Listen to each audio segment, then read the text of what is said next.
இன்றைக்கி நாம் ரிஷபராசிக்காரர்களுக்கு செவ்வாயினுடைய பெயர்ச்சினால் என்னென்ன யோகங்கள் கிடைக்கப் போகின்றது அப்படிங்கிறத பற்றி தான் இன்றைக்கி வீடியோவில் நாம் பார்க்க இருக்கின்றோம். தமிழுக்கு விஸ்வாவசு வருடம் வைகாசி மாதம் 23ஆம் தேதி முதல் ஆடி மாதம் 12ஆம் தேதி வரை, ஆங்கில தேதிக்கு ஜூன் 6ஆம் தேதி முதல் ஜூலை 28ஆம் தேதி வரை கிட்டத்தட்ட ஒரு 52 நாட்கள் ராசிக்கு 4ஆம் இடத்திலே செவ்வாய் பகவான் சஞ்சாரம் செய்ய இருக்கின்றாருங்க. இந்த செவ்வாய் ராசிக்கு 4ஆம் இடத்துல அமர்வதனால ரிஷபம் ராசிக்காரர்களுக்கு வாழ்க்கையில் என்னென்ன அதிர்ஷ்டங்கள் அப்படிங்கிறதே கிடைக்கும் என்பதை பற்றி தான் இன்றைக்கி வீடியோவில் நாம் பார்க்க இருக்கின்றோம். ரிஷபம் அப்படிங்கிறது காலபுருஷ தத்துவத்தில் 2வது ராசியாக வருங்க. இந்த ஒரு ராசிக்கு அதிபதி சுக்கிர பகவான் ஆவாருங்க. ரிஷபம் ராசிக்குள்ள கார்த்திகை நட்சத்திரம் 2, 3, 4 பாதங்களும், ரோஹிணி நட்சத்திரம் 4 பாதங்களும், மிருகசீரிடம் நட்சத்திரம் 1ஆம் பாதம் 2ஆம் பாதமும் இந்த ராசிக்குள்ளே வருங்க. சரி, ஓகே. பொதுவாக ரிஷபம் ராசிக்காரர்கள் பார்த்தீங்க அப்படின்னா அழகானவர்கள், இளமையானவர்கள், எப்பொழுதுமே பார்த்தீங்க அப்படின்னா சுறுசுறுப்புடன் காணப்படக்கூடியவர்கள் இந்த ராசிக்காரர்கள். அதே போல் செல்வந்தர்கள், வாகன யோகம், பூமி யோகம் உடையவர்கள், நீர் சம்பந்தப்பட்ட ஆதாயம் உடையவர்கள், அதே போல் சகிப்புத்தன்மை உடையவர்கள், பணம் சார்ந்த யோகம் அப்படிங்கிறது உடையவர்கள், செல்வ செழிப்பு உடையவர்கள் பார்த்தீங்க அப்படின்னா இந்த ரிஷபம் ராசிக்காரர்கள். இன்னொரு முக்கியமான விஷயம், தனிப்பட்ட முறையில் ஜாதகம் பார்க்க இந்த வாரத்துக்கான அப்பாயின்மெண்ட் ஃபிக்ஸ் பண்ண சொல்லி நிறைய பேர் கேட்டிருந்தீங்க. நாம் கண்டினியூவாக இப்போலாம் வீடியோவில் கொடுத்துட்டு தாங்க இருக்கோம். இப்போது ரூபாய் 199க்கு தெளிவாகவும் விளக்கமாகவும் நம்ம ஜாதகம் பார்த்து தரோங்க. அதுவும் இந்த ஒரு மாதம் மட்டுங்க. அது மட்டும் இல்லாமல் தாழ்மையான வேண்டுகோள், இந்த நம்பருக்கு ஃபோன் கால் எதுவும் பண்ண வேணாங்க. ஜஸ்ட்டு உங்கள் வாட்ஸ்அப்பில் இருந்து மெசேஜ் அனுப்புனாலே போதும். உங்களுக்கு தேவையான அனைத்து டீட்டெயிலுமே நம்ம டீமில் இருக்கிறவங்க கொடுத்துருவாங்க.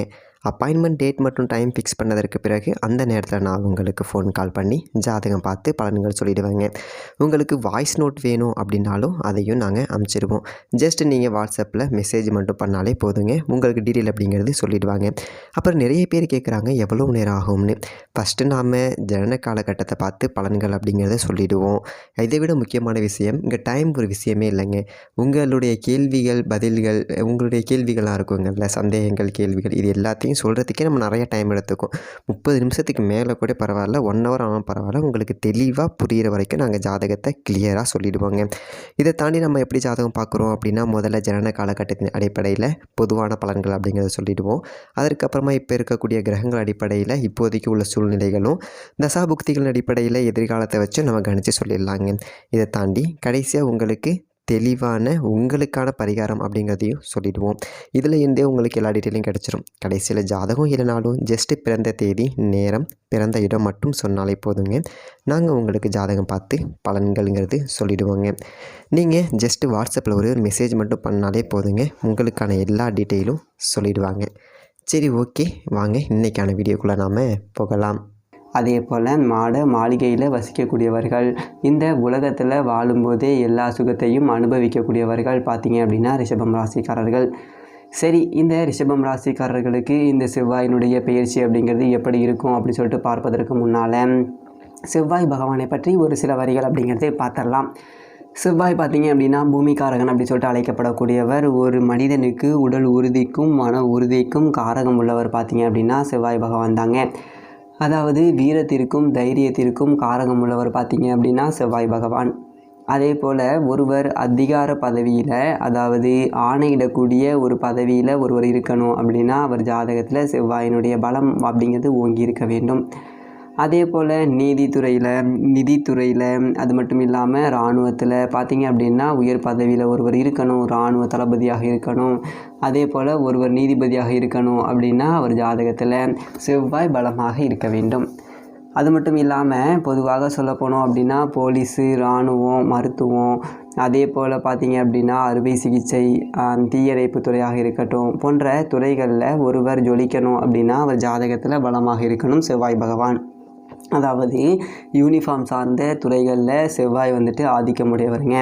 அதே போல் பொறியியல் வல்லுநர்களை உருவாக்கக்கூடியவர் பார்த்தீங்க அப்படின்னா செவ்வாய் பகவான். அதே போல் மின்சாரத்துறையில் ஒருவர் உயர்ந்த பதவியில் இருக்கணும் அப்படின்னா செவ்வாய் பலமாக இருக்கணும். அதே போல் ஒருவர் ரியல் எஸ்டேட் சார்ந்த துறையில் அதிகம் சம்பாதிக்கணும் அப்படின்னா அவர் ஜாதகத்தில் செவ்வாய் பலமாக இருக்கணும். அதே போல் விளையாட்டுத் துறையில் ஒருவர் ஜொலிக்கணும் அப்படின்னாலும் செவ்வாய் பலமாக இருக்கணும். ஒருவருக்கு இளைய சகோதரர் இருக்கணும் அப்படின்னாலும் செவ்வாய் ஜாதகத்தில் பலமாக இருந்தால் தான் இளைய சகோதரர்களே உருவாவாங்க. அப்போது அதே போல் ஒருவர் பஞ்சுவாலிட்டியாக இருக்கணும் அப்படின்னா அவருடைய ஜாதகத்தில் செவ்வாய் பலமாக இருக்கணும். அதே மாதிரி இந்த செவ்வாயினுடைய பெயர்ச்சியினாலே ரிஷபம் ராசிக்காரர்களுக்கு என்னென்ன மாற்றங்கள் அப்படிங்கிறது நடக்க இருக்கின்றது பார்த்தீங்க அப்படின்னா, ரிஷபம் ராசிக்காரர்களுக்கு எல்லாமே கிட்டத்தட்ட ஒரு 6-7 மாதமாக ராசிக்கு 3ஆம் இடத்துலேயே செவ்வாய் பகவான் நீச்ச நிலையில் சஞ்சாரம் செய்வாருங்க. அதாவது 2024 நவம்பர் மாதத்தில் இருந்து உங்களுக்கு 7க்கும் 12க்கும் அதிபதியான செவ்வாய் பகவான் வந்துட்டு ரொம்ப வீக்காக இருக்கிறாருங்க. 7ஆம் அதிபதி அப்படிங்கிறது உங்கள் வாழ்க்கை துணைவர். நிறைய பேருக்கு பார்த்தீங்க அப்படின்னா 2024 நவம்பருக்கு பிறகு உங்கள் வாழ்க்கை துணைவருக்கு பார்த்தீங்க அப்படின்னா நிறைய பிரச்சனைகள், அதாவது உடல் ரீதியாகவும் பிரச்சனை, மன ரீதியாகவும் பிரச்சனை. ஒரு சிலருக்கு வாழ்க்கை துணைவருக்கு உயிர் சேதம் ஏற்படக்கூடிய அளவுக்கு கண்டங்கள் ஏற்படக்கூடிய ஒரு சூழ்நிலையாக இருக்கட்டும். உங்கள் வாழ்க்கை துணைவருக்கு பார்த்தீங்க அப்படின்னா இன்னும் சொல்லப்போனால் கணவன் மனைவிக்குள்ளே பிரிந்து வாழக்கூடிய ஒரு சூழ்நிலை, இது எல்லாமே இருந்திருக்கும். நிறைய பேருக்கு பார்த்தீங்க அப்படின்னா 6-7 மாதமாக சரியாக தூக்கம் வரல அப்படிங்கிற ஒரு நிலை கூட இருந்திருக்கலாம். ஏன்னா 12ஆம் அதிபதி நீச்சமாக இருந்தார். அதே போல் ரிஷபம் ராசிக்காரர்களுக்கு வெளிநாடு சார்ந்த விஷயத்தில் பிரச்சனை அப்படிங்கிறது இருக்கும். ஒரு நல்ல வெளிநாட்டில் இருந்து ஒரு நல்லதொரு வேலையில் இல்லை, அது அப்படிங்கிற ஒரு நிலை அப்படிங்கிறது இருக்கும் ரிஷபம் ராசிக்காரர்களுக்கு. அதே போல் பார்த்தீங்க அப்படின்னா 12ஆம் அதிபதி நீச்சமாக இருந்ததுனால சொத்து வகையில் பிரச்சனை, ஆபரண நஷ்டம். அதே மாதிரி 6-7 மாதமாக ஆபரணத்தை விற்கக்கூடிய ஒரு சூழ்நிலை, இல்லை அடகு வைக்கக்கூடிய ஒரு சூழ்நிலை. வீட்டில் அழகு பொருட்கள், ஆடம்பர பொருட்கள் பார்த்திங்க அப்படின்னா சேதம். ஒரு சிலருக்கு வீட்டில் பார்த்திங்க அப்படின்னா ஏதாவது ஆபரணங்கள் திடீர் போகக்கூடிய ஒரு சூழ்நிலை. அதே போல் இளைய சகோதரர்களாக பார்த்திங்க அப்படின்னா உங்களுக்கு விரயங்கள் ஏற்படுறதா இருக்கட்டும். நண்பர்களுக்குள்ளே பார்த்திங்க அப்படின்னா பிரச்சனையாக இருக்கட்டும். ஒரு கூட்டாக தொழில் பண்ணுறீங்க, கூட்டு தொழில் செய்யக்கூடியவங்களுக்கு தொழில் பார்ட்னருக்குள்ளே பார்த்திங்க அப்படின்னா பிரச்சனை. பயண தொழில் செய்யக்கூடியவங்களுக்கு பார்த்தீங்க அப்படின்னா அந்த வண்டி வாகனம் வச்சு தொழில் பண்ணுறவங்களுக்கு பார்த்தீங்க அப்படின்னா வண்டி வாகனத்தினால கஷ்டங்கள், இப்படி நிறைய சிரமங்கள் அப்படிங்கிறத பார்த்துருந்துருப்பீங்க. இன்னும் சொல்லப்போனால் வியாபாரத்தில் பெரியதொரு சரிவு இருந்திருக்கும். கிட்டத்தட்ட 6-7 மாதமாக ரிஷபம் ராசிக்காரர்கள் வியாபாரம் பண்ணக்கூடியவர்களுக்கு எல்லாமே, அதாவது சரக்குகள் எல்லாமே தேங்கக்கூடிய சூழ்நிலைங்கிறது இருந்திருக்கும் ரிஷபம் ராசிக்காரர்களுக்கு. அப்போது அந்த நிலை எல்லாமே மாற இருக்கின்றது. ரிஷபம் ராசிக்காரர்களுக்கு 6-7 மாதமாக இருந்த பிரச்சனைகளுக்கு எல்லாமே தீர்வு கிடைக்க இருக்கின்றது. ஜூன் மாதம் 6ஆம் தேதி பார்த்திங்க அப்படின்னா செவ்வாய் ராசிக்கு 4ஆம் இடத்துல அமர இருக்கின்றாருங்க. ஜூன் மாதம் 6ஆம் தேதியில் இருந்து ஒரு 52 நாட்கள் பார்த்திங்க அப்படின்னா செவ்வாய் 4ஆம் இடத்துலேயே சஞ்சாரம் செய்வாருங்க. ரிஷபம் ராசிக்காரர்களுக்கு செவ்வாய் பார்த்திங்க அப்படின்னா 7க்கும் 10க்கும் அதிபதி, சரிங்களா? அப்போது ஜூன் 6ஆம் தேதிக்கு பிறகு உங்கள் வாழ்க்கை துணைவருக்கு உடல் ரீதியாக, மனம் ரீதியாக இருந்த பிரச்சனைகளுக்கு தீர்வு கிடைக்கும். அதே போல் பயண தொழில் செய்யக்கூடியவங்களுக்கு அதிர்ஷ்டம் அப்படிங்கிறது கிடைக்கும். தொழில் பார்ட்னருக்குள்ளே இருந்த பிரச்சனைகளுக்கு தீர்வு கிடைக்கும். வியாபாரத்தில் தேங்கி கிடந்த சரக்குகள் எல்லாமே விற்கும் ஜூன் 6ஆம் தேதிக்கு பிறகு. அதே போல் பார்த்தீங்க அப்படின்னா சொத்து வகையில் இருந்த பிரச்சனைகளுக்கு தீர்வு கிடைக்கும். கணவன் மனைவிக்குள்ளே இருந்த பிரச்சனைகளுக்கு தீர்வு கிடைக்கும். வெளிநாட்டு வாய்ப்புகள் அப்படிங்கிறது தேடி வரும். நண்பர்களுக்குள்ளே இருந்த பிரச்சனைகளுக்கு தீர்வு கிடைக்கும். அதே போல் தூக்கம் இல்லாமல் அவதிப்பட்டவர்களுக்கு அந்த நிலை அப்படிங்கிறது மாறும். ஜூன் 6ஆம் தேதிக்கு பிறகு பார்த்தீங்க அப்படின்னா உங்களுக்கு அதிர்ஷ்டம். ஜூன் 6ஆம் தேதிக்கு பிறகு ரிஷபம் ராசிக்காரர்கள் ஏதாவது வீடு கட்டணும், ஒரு இடம் வாங்கணும், ஒரு கார் வாங்கணும், ஒரு போர் போடணும் அப்படின்னா அது செய்யலாங்க. ஆனால் ரிஷபம் ராசிக்காரர்கள் ஜூன் 6ஆம் தேதிக்கு பிறகு ஒரு 52 நாட்களுக்கு பார்த்தீங்க அப்படின்னா தாயாருடைய ஆரோக்கியத்தில் கவனம் செலுத்திக்கணும் ரிஷபம் ராசிக்காரர்கள். ஏன் அப்படின்னா விரயத்தில் உள்ள செவ்வாய் 4ஆம் இடத்துல திருத்திர 52 நாட்கள் சஞ்சாரம் செய்ய இருக்கின்றார். வண்டி வாகனத்தை செல்லும்போது விழிப்பாக போகணும். அதே போல் ஏதாவது சுபகாரியங்கள் செய்ய போகிறீங்க அப்படின்னா இன்னும் 52 நாட்கள் கழித்து செய்வது அப்படிங்கிறது நல்லது. அதே போல் ஒரு சிலருக்கு வாழ்க்கை துணையினால் எல்லாமே அமையும். சுபகாரிய தடை அப்படிங்கிறது வரும் ரிஷபம் ராசிக்காரர்களுக்கு. இன்னும் அதாவது ஜூன் 6ஆம் தேதியிலிருந்து ஜூலை ஒரு 28ஆம் தேதி வரைக்கும் பார்த்துக்கிட்டிங்க அப்படின்னா.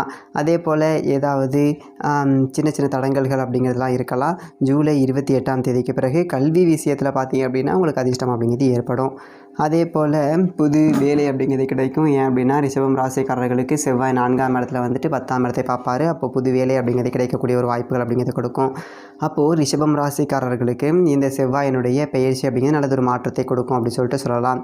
அப்போது ரிஷபம் ராசிக்காரர்கள் வந்து பார்த்திங்க அப்படின்னா ஜூலை 20ஆம் தேதியிலிருந்து ஜூலை 23ஆம் தேதி வரைக்கும் இந்த 4 நாட்கள் மட்டும் கொஞ்சம் ஒரு சில விஷயத்தில் விழிப்பாக இருக்கணும் ரிஷபம் ராசிக்காரர்கள். அதாவது ஜூலை 20ஆம் தேதியில் இருந்து ஜூலை 23ஆம் தேதி வரைக்கும் இந்த 4 நாட்கள் எந்ததொரு விஷயத்தில் கவனமாக இருக்கணும் அப்படின்னு பார்த்தீங்க அப்படின்னா உங்களுடைய வாழ்க்கை துணைவர் ஆரோக்கியத்தில் இந்த காலகட்டத்தில் கவனமாக இருக்கணும். இந்த காலகட்டத்தில் கூட்டு தொழில் அப்படிங்கிறது செய்யக்கூடியவங்க ஏதாவது தொழில் பார்ட்னருக்குள்ளே பார்த்தீங்க அப்படின்னா பிரச்சனை வருவதற்கு வாய்ப்புகள் இருக்குது. இந்த ஒரு காலகட்டத்தில் நண்பர்கள் நீங்களும் சேர்ந்து வண்டி வாகனத்தை செல்லுவதை தவிர்த்துக்கணும்.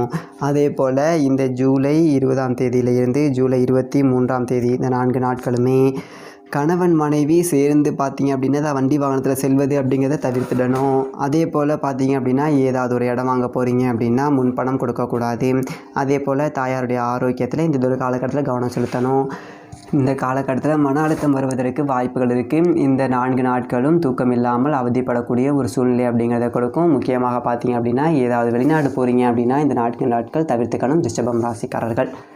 அதே போல் 12ஆம் அதிபதி கேதுவை நோக்கி போகிறாரு. இந்த ஒரு காலகட்டத்தில் வெளிநாடுகளுக்காக ஏதாவது பணம் கட்டுவதை தவிர்த்துக்கணும். அதே போல் இந்த ஒரு காலகட்டத்தில் அதாவது ஜூலை 20ஆம் தேதியிலேருந்து ஜூலை 23ஆம் தேதி வரைக்கும் இந்த காலகட்டத்தில் பார்த்தீங்க அப்படின்னா பணம் விஷயத்தில் உஷாராக இருக்கணும். அப்போது இந்த ஒரு காலகட்டம் அப்படிங்கிறது உங்களுக்கு ரொம்ப வீக்காக இருக்குது. இன்னும் சொல்லப்போனோம் அப்படின்னா ரிஷபம் ராசிக்காரர்களுக்கு உங்கள் வாழ்க்கை துணைவருக்கு பார்த்தீங்க அப்படின்னா ஏதாவது மருத்துவ செலவுகள் அப்படிங்கிறது இந்த ஒரு காலகட்டத்தில் வருவதற்கு வாய்ப்புகள் இருக்குது. உங்கள் வாழ்க்கை துணைவர் ஏதாவது ஒரு ரெஸ்ட் ரூம் போகும்போது வலிக்கு விழுவதற்கெல்லாம் வாய்ப்புகள் இருக்குது. அதே மாதிரி ரிஷபம் ராசிக்காரர்களுக்கு 12ஆம் அதிபதி கேதுவை நோக்கி போகிறதுனால அதாவது கால்களில் அல்லது இடது கண்களில் ஏதாவது பிரச்சனை வருவதற்கு வாய்ப்புகள் அப்படிங்கிறது இருக்குது. அப்போ இந்த ஒரு காலகட்டத்தில் உஷாராக இருக்கணும். ரிஷபம் ராசிக்காரர்கள் ஒரு சில விஷயத்தில் ரொம்ப கவனமாக இருங்க. இந்த ஒரு காலகட்டத்தில் சொத்து வகையில் பார்த்தீங்க அப்படின்னா ஏதாவது வழக்குகள் வருவதற்கு வாய்ப்புகள் அப்படிங்கிறது இருக்குது. மேலும் மிகச்சிறந்த நன்மையெல்லாம் நடக்க உங்கள் வீட்டுக்கு அருகில் உள்ள முருகப்பெருமான் ஆலயம் சென்று வழிபடுங்க. முருகப்பெருமான் செவ்வாய் அதாவது இந்த செவ்வாயினுடைய பயிற்சிக்கான அந்த தாக்கம் இருக்குங்களா நெகட்டிவான அந்த தாக்கங்கள் அப்படிங்கிறத எல்லாத்தையும் சரி பண்ணிடுவார். சரிங்களா? இதே மாதிரி நல்ல வழியில் பார்ப்போம். நன்றி, வணக்கம்.